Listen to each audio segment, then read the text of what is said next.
Man United ဘီဒီယာတစ်ခုကိုခံမှန်းလိုက်တဲ့နာနီ Manchester United အသင်းကလက်တလောလီပွဲစဉ်၃ပွဲစတိုက်အနိုင်ရရှိခဲ့ပြီးနီးပြ Ruben Amorim လက်အောက်မှာအခြေအနေကောင်းမွန်လာခဲ့ပါတယ်။ Sunderland, Liverpool နဲ့ Brighton တို့ကိုအနိုင်ရရှိခဲ့ပြီးနောက် United ကစားသမားဟောင်းနာနီက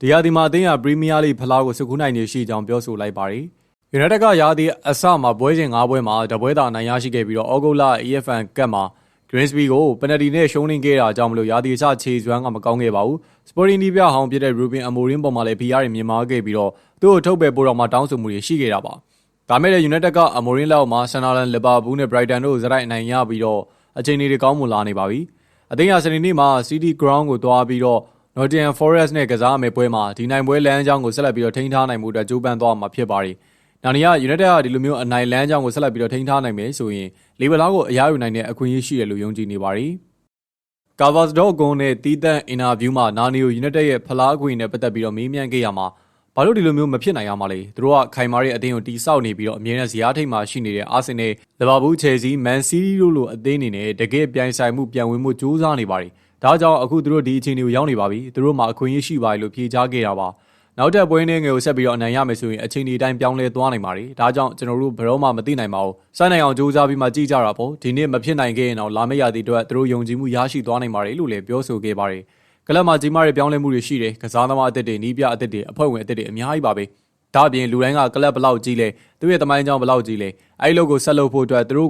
ဘလောက်တောင်မှလက်ယုံညီထွေဖြစ်အောင်လုပ်ရမလဲဆိုတာတကယ်နားလေဖို့အတွက်လိုအပ်ပါတယ်အဲ့လိုမျိုးနာနီယာထပ်ပြောခဲ့ပါတယ်ရိုဘင်မိုရင်ဟာကောင်းကောင်းလှုပ်ဆောင်နေပါတယ်သူဟာကြီးမြတ်တဲ့မန်နေဂျာတူပါကျွန်တော်တို့အသင်းမှာအရေးချင်းတွေအများကြီးရှိပါတယ်ဒါကြောင့်လီနဲ့အသားကြဖို့အတွက်အချိန်နှင်းငယ်ပို့ပေးလိုက်ပါဒါအပြင်အသင်းတစ်သင်းတွေနဲ့ချိတ်ဆက်ပြီးပွဲတိုင်းမှာကောင်းကောင်းကစားနိုင်မလားဆိုတာကြည့်အောင်ပါအခုတော့ကျွန်တော်တို့ကောင်းမွန်တဲ့ပတ်ဝန်းကျင်ကောင်းမွန်တဲ့အခြေအနေမှာရှိနေပါပြီကျွန်တော်တို့သုံးမဲနိုင်ခဲ့တယ်နောက်ထပ်စတုဒ္ဒမြောက်အနိုင်ရလိမ့်မယ်လို့လည်းယုံကြည်ပါတယ်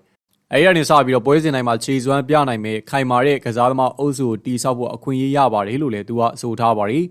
နာနီကဥရောပပြိုင်ပွဲတွေမှာမပါဝင်ရတာက United အတွက်အကျိုးရှိတယ်လို့လည်းယုံကြည်နေပါတယ်ဥရောပပြိုင်ပွဲမှာမပါဝင်တာကတစ်ဖက်မှာအထောက်အကူဖြစ်စေတာပါဒါပေမဲ့ရှင်းပါတယ်လူတိုင်းကသူတို့အသင်းကိုဥရောပပြိုင်ပွဲတွေမှာမြင်ကျင်ကြပါတယ်ဘာလို့လဲဆိုတော့တပတ်ရဲ့အလဲမှာကိုယ့်အသင်းကိုမတွေ့ရတဲ့အခါမှာစိတ်ပြတ်မိပါတယ်လို့ပြောခဲ့ပါတယ်ဒါမဲ့အဲ့ဒီအချိန်တွေသူတို့တီဆောက်ဖို့စူးစမ်းနေတဲ့အရာအတွက်ကတော့ပိုကောင်းပါတယ်ဘာလို့လဲဆိုတော့အသင်းကိုပြင်ဆင်မှုနဲ့ကစားသမားတွေကိုလေ့ကျင့်မှုအချိန်ပိုရလို့ပါပဲ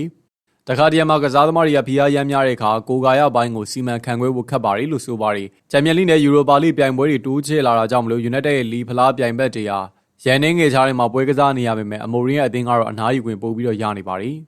United ဟာစနေနေ့မှာ Nottingham Forest ကိုတွားရောက်ကစားပြီးတဲ့နောက်နိုဝင်ဘာလလက်ရွေးစင်ပွဲစဉ်9ရက်မတိုင်ခင်နောက်ဆုံးပွဲဖြစ် Tottenham Hotspur နဲ့ကွင်းမှာကစားမှာဖြစ်ပါတယ်ဒီပွဲစဉ် United ဟာ Tottenham နဲ့ Europa League ဘောလုံးပွဲမှာရှုံးနိမ့်ခဲ့ပြီးတဲ့နောက်ပထမဆုံးချိန်ရင်ဆိုင်ရတာဖြစ်ပါတယ်Europa League ဘောလုံးပွဲမှာရှုံးနိမ့်ခဲ့တာကြောင့် United ဟာတရားဒီမှာဥရောပဘောလုံးပွဲတွေကနေလွဲချော်ခဲ့ရသလို EFL ကဒုတိယအဆင့်ကနေမတက်နိုင်ခဲ့တာကြောင့်လည်း Grimsby ကိုရှုံးနိမ့်ခဲ့တဲ့ပယ်နယ်တီပွဲစဉ်ကလေးက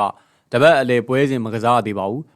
United ဟာဒီဇင်ဘာလအစောပိုင်း West Ham နဲ့မရင်ဆိုင်ရမချင်းတပတ်အလဲပွဲစဉ်ကိုကစားမှာမဟုတ်ပါဘူး